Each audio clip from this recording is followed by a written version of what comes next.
कभी कभी इंसान की असलियत उसके कपड़ों से नहीं, उसके जख्मों से पहचानी जाती है।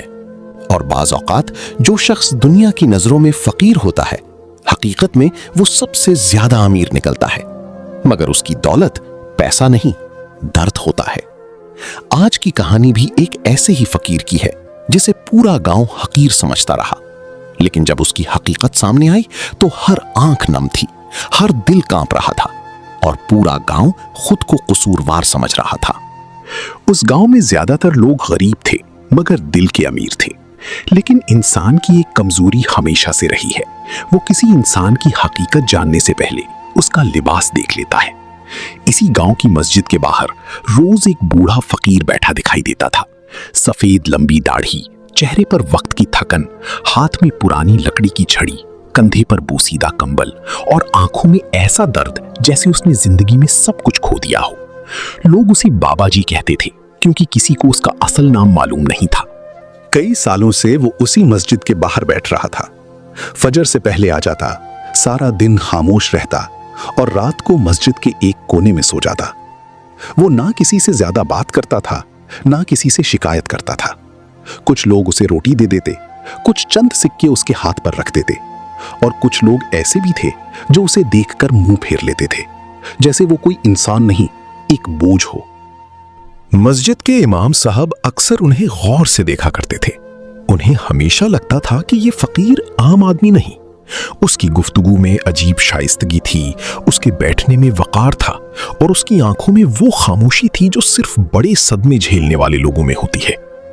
एक दिन असर की नमाज के बाद इमाम साहब उनके पास बैठ गए और बोले, बाबा जी, आप कभी अपने बारे में कुछ नहीं बताते, आखिर आप हैं कौन? बाबा जी ने चंद लम्हे खामोश रहकर आसमान की तरफ देखा और धीरे से बोले, कुछ कहानियां ऐसी होती हैं मौलवी साहब, जिन्हें इंसान सुनाए तो दोबारा मर जाता है। ये सुनकर इमाम साहब भी खामोश हो गए क्योंकि उन्हें महसूस हो गया था कि इस बूढ़े फकीर के दिल में कोई ऐसा जख्म है जो अभी तक ताजा है। सर्दियों की एक बारिश भरी रात थी। पूरा गांव अपने घरों में दुबका बैठा था। ठंडी हवा दरवाजों से टकरा रही थी, आसमान पर गहरे बादल थे और मस्जिद के बाहर बारिश का पानी जमा हो चुका था। इमाम साहब ने देखा कि बाबा जी अब भी मस्जिद के दरवाजे के करीब बैठे हुए हैं और बारिश का पानी उनके कपड़ों को भिगो रहा है। वो फौरन उनके पास गए और बोले, बाबा जी अंदर आ जाए, बीमार हो जाएंगे। बाबा जी ने आहिस्ता से मुस्कुराकर कहा, बीमार तो मैं बहुत पहले हो चुका हूं मौलवी साहब, अब तो सिर्फ सांस बाकी है।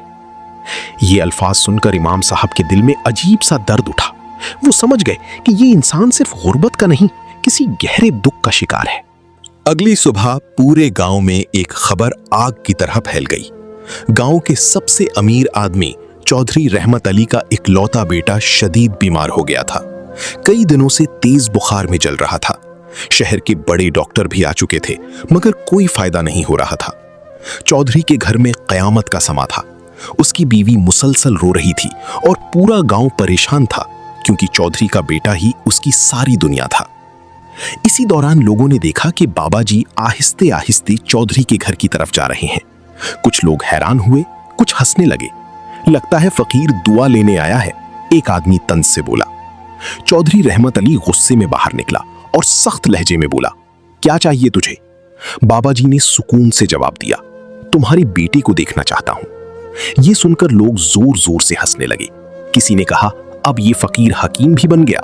मगर चौधरी की बीवी रोते हुए बाहर आई और बोली, इन्हें अंदर आने दो, शायद अल्लाह इन्हीं को वसीला बना दे। अब्बा जी खामोशी से बीमार लड़के के कमरे में दाखिल हुए। लड़का बुखार में बेहोश पड़ा था।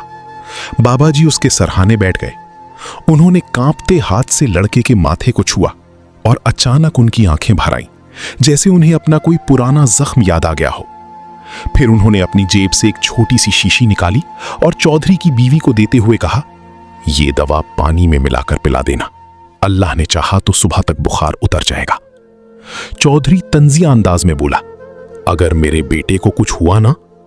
बाबा जी ने उसकी बात काट दी और आहिस्ता से बोले, मैं औलाद खोने का दर्द जानता हूं। यह कहते हुए उनकी आवाज कांप गई और वो खामोशी से वापस मस्जिद की तरफ चल पड़े। वो रात गांव पर बहुत भारी थी। हर कोई चौधरी के बेटे की जिंदगी के लिए दुआ कर रहा था। मगर सुबह जब सूरज निकला तो एक हैरान कर देने वाली खबर पूरे गांव में फैल चुकी थी। चौधरी का बेटा कई दिन बाद पहली बार बिस्तर से उठकर बैठ गया था। उसका बुखार कम हो चुका था। चौधरी की बीवी खुशी से रो रही थी। लोग हैरान थे। फकीर बाबा की दवा ने असर कर दिया। यह जुमला हर जबान पर था। उस दिन के बाद गांव के लोगों का रवैया बदलना शुरू हो गया। अब लोग बाबा जी को सिर्फ फकीर नहीं समझते थे। कोई अपने बीमार बच्चे को लेकर आता, कोई अपनी परेशानी सुनाता, कोई दुआ करवाने आता, मगर बाबा जी हमेशा एक ही बात कहते, शिफा देने वाला अल्लाह है, मैं कुछ नहीं। उसी गांव में सकीना नाम की एक गरीब बेवा रहती थी। उसकी एक जवान बेटी आयशा थी। गुर्बत इतनी थी कि कई कई दिन उनके घर चूल्हा नहीं जलता था। एक दिन सकीना रोती हुई बाबा जी के पास आई और बोली, बाबा जी, मेरी बेटी की शादी तय हो गई है, मगर मेरे पास जहेज तो दूर, खाने के पैसे भी नहीं। बाबा जी कुछ देर खामोश रहे, फिर बोले, फिक्र न करो, तुम्हारी बेटी की शादी वक्त पर होगी। सकीना हैरान रह गई, क्योंकि उसे यकीन नहीं आ रहा था कि एक फकीर उसकी क्या मदद करेगा। मगर 2 दिन बाद पूरा गांव हैरत में डूब गया जब आयशा के घर अचानक राशन, कपड़े, बर्तन, फर्नीचर और शादी का सामान पहुंच गया। उसी रात इमाम साहब ने पहली बार बाबा जी को मस्जिद के एक कोने में बैठकर खामोशी से रोते देखा। उनकी आंखों से आंसू मुसलसल बह रहे थे। इमाम साहब करीब आए और आहिस्ता से बोले, बाबा जी, आखिर आप हैं कौन? बाबा जी ने कांपती हुई आवाज में जवाब दिया, मैं भी कभी बहुत अमीर था मौलवी साहब। मेरे पास दौलत भी थी, इज्जत भी, एक बीवी थी, एक बेटा था, मगर फिर किस्मत ने सब छीन लिया। इमाम साहब हैरान रह गए। वो मजीद कुछ पूछना चाहते थे, मगर बाबा जी खामोश हो गए। मगर अगली सुबह जो हुआ, उसने पूरे गांव को हिलाकर रख दिया। एक कीमती गाड़ी गांव में दाखिल हुई। उसके पीछे 2 और गाड़ियां थीं। शहर के बड़े बड़े लोग सूट पहने मस्जिद के बाहर आकर रुके। पूरा गांव हैरत से उन्हें देखने लगा। उनमें से एक आदमी भागता हुआ बाबा जी के पास आया और रोते हुए बोला, सर, आखिर आप यहां हैं? हम आपको हर जगह ढूंढ रहे थे। पूरा गांव सुन हो गया। चौधरी रहमत अली, इमाम साहब और सब लोग हैरत से एक दूसरे को देखने लगे। वो आदमी दोबारा बोला, सर, कंपनी तबाह हो रही है, आपके बगैर सब खत्म हो गया। बाबा जी ने आहिस्ता से सर उठाया। उनकी आंखों में बरसों बाद गुस्सा दिखाई दिया और वो धीरे से बोले, मैंने कहा था, मुझे तलाश मत करना। इमाम साहब की आवाज कांप गई। बाबा जी, आखिर हकीकत क्या है? बाबा जी ने आसमान की तरफ देखा। उनकी आंखों से आंसू बहने लगे और फिर उन्होंने वो जुमला कहा जिसने पूरे गांव के दिल हिला दिए, मैं फकीर नहीं, एक टूटा हुआ बाप हूं। बाबा जी के ये अल्फाज सुनते ही पूरा गांव जैसे सुन हो गया। मस्जिद के बाहर खड़े हर इंसान की नजरें उस बूढ़े फकीर पर जम गई थीं, जिसे कल तक लोग हकारत से देखते थे। किसी को यकीन नहीं आ रहा था कि वही शख्स जो फटे हुए कपड़ों में मस्जिद के बाहर बैठता था, असल में इतना बड़ा आदमी निकलेगा कि शहर के लोग उसे सर कहकर पुकार रहे थे। शहर से आया हुआ आदमी बाबा जी के कदमों में बैठ गया और रोते हुए बोला, सर, आपके बगैर सब खत्म हो गया, कंपनी तबाह हो रही है, वापस चलें। मगर बाबा जी खामोश बैठे रहे। उनकी आंखों में बरसों का दर्द साफ दिखाई दे रहा था। कुछ लम्हों बाद उन्होंने आहिस्ता से कहा, जिस इंसान की अपनी दुनिया खत्म हो जाए, उसके लिए दौलत की कोई हैसियत नहीं रहती। इमाम साहब हैरत से उन्हें देख रहे थे। आखिर उन्होंने हिम्मत करके पूछ ही लिया, बाबा जी, आखिर आपके साथ ऐसा क्या हुआ था? बाबा जी ने गहरा सांस लिया। पूरा गांव खामोशी से उनकी बात सुनने लगा। आज से कई साल पहले मैं शहर का एक बहुत बड़ा बिजनेसमैन था। मेरे पास हर वो चीज थी जिसका लोग ख्वाब देखते हैं, बड़ी गाड़ियां, बंगले, फैक्ट्रियां, इज्जत, दौलत, सब कुछ। मगर मेरी असल खुशी मेरा इकलौता बेटा था। उसका नाम हसन था। वो मेरी जिंदगी था। मैं दिन रात सिर्फ एक चीज के पीछे भागता रहा, दौलत। मैं सोचता था कि अगर मैं ज्यादा पैसा कमा लूंगा तो अपने बेटे को दुनिया की हर खुशी दे सकूंगा। मगर मैं ये भूल गया था कि बच्चों को महंगे खिलौनों से ज्यादा अपने बाप का वक्त चाहिए होता है। बाबा जी की आवाज लरजने लगी। उनकी आंखों से आंसू बहने लगे। एक दिन मेरा बेटा बहुत बीमार हो गया। मेरी बीवी बार बार फोन करती रही, मगर उस वक्त मैं एक बड़ी बिजनेस मीटिंग में था। मैंने सोचा चंद घंटे बाद वापस चला जाऊंगा, मगर जब तक मैं घर पहुंचा मेरा बेटा हमेशा के लिए जा चुका था। ये कहते हुए बाबा जी की आवाज टूट गई। पूरे गांव की आंखें नम हो चुकी थीं। मस्जिद के बाहर मुकम्मल खामोशी थी। बाबा जी ने रोते हुए अपनी बात जारी रखी। मेरे बेटे के जाने के बाद मेरी बीवी भी अंदर से टूट गई थी। वो हर वक्त खामोश रहने लगी।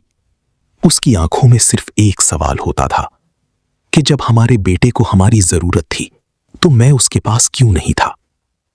कुछ ही महीनों बाद वो भी मुझे छोड़कर चली गई। उस दिन मुझे पहली बार एहसास हुआ कि इंसान पूरी दुनिया खरीद सकता है, मगर वक्त वापस नहीं खरीद सकता, अपने प्यारों की मोहब्बत वापस नहीं खरीद सकता। बाबा जी ने आसमान की तरफ देखा और धीरे से कहा, मैं उस दिन अंदर से मर गया था। मैंने अपनी कंपनी, अपनी जायदाद सब कुछ छोड़ दिया। मैं शहर से निकल आया, क्योंकि जिस घर में मेरे बेटे की हंसी ना हो वो महल भी कब्र लगता है। मैं जगह जगह भटकता रहा, आखिर इस गांव में आकर रुक गया। यहां मस्जिद के बाहर बैठकर मुझे सुकून मिलने लगा। मैंने सोचा शायद दूसरों के दर्द कम करते करते मेरा अपना दर्द भी हल्का हो जाए। ये सुनकर चौधरी रहमत अली शर्मिंदगी से सर झुकाकर खड़ा हो गया। उसे याद आने लगा कि कैसे उसने बाबा जी को एक आम फकीर समझकर धुतकारा था। गांव के वो बच्चे भी खामोश खड़े थे जो कभी उनका मजाक उड़ाया करते थे। सकीना बेवा रोती हुई आगे बढ़ी और बोली, बाबा जी, मेरी बेटी की शादी का सामान आपने भेजा था ना? बाबा जी हल्का सा मुस्कुराए और बोले, अल्लाह ने मुझे बहुत कुछ दिया था, सोचा शायद किसी और की खुशी बन जाऊं तो मेरे दिल का बोझ कम हो जाए। उस दिन पूरा गांव रो रहा था। लोगों को पहली बार एहसास हुआ कि असल अमीरी दौलत से नहीं, दिल से होती है। शहर से आया हुआ आदमी दोबारा बोला, सर, हजारों लोग आज भी आपका इंतजार कर रहे हैं, वापस चलें। बाबा जी कुछ लम्हे खामोश रहे, फिर बोले, मैं वापस जरूर जाऊंगा, मगर अब दौलत बढ़ाने नहीं, इंसानियत की खिदमत करने। अगले दिन पूरे गांव ने एक हैरान कुन ऐलान सुना। बाबा जी ने अपनी कंपनी का बड़ा हिस्सा गरीबों, यतीमों और बीमार लोगों के नाम कर दिया। गांव में एक छोटा अस्पताल बनाने का ऐलान किया, यतीम बच्चों के लिए मदरसा बनवाने का वादा किया और सकीना की बेटी की शादी अपने हाथों से करवाई। अब पूरा गांव उन्हें फकीर बाबा नहीं बल्कि बाबा रहमत कहने लगा था। चंद दिन बाद जब बाबा जी गांव छोड़ने लगे तो पूरा गांव उन्हें रुखसत करने आया। औरतें दुआएं दे रही थीं, बच्चे रो रहे थे और मर्द खामोश खड़े थे। इमाम साहब नम आंखों से उनके करीब आए और बोले, बाबा जी, इतना बड़ा दुख झेलने के बाद भी आपने लोगों से मोहब्बत करना कैसे नहीं छोड़ा? बाबा जी ने हल्की सी मुस्कुराहट के साथ जवाब दिया, क्योंकि नफरत इंसान को अंदर से खत्म कर देती है और मोहब्बत टूटे हुए इंसान को भी जिंदा रखती है। ये कहकर वो गाड़ी में बैठ गई। गाड़ी आहिस्ता आहिस्ता गांव से दूर जाने लगी और लोग देर तक उसे जाते देखते रहे। उस दिन पूरे गांव को एहसास हुआ कि कभी कभी सबसे अमीर इंसान वो होता है जो अपने आंसू छुपाकर दूसरों की जिंदगी में खुशियां बांटता रहे।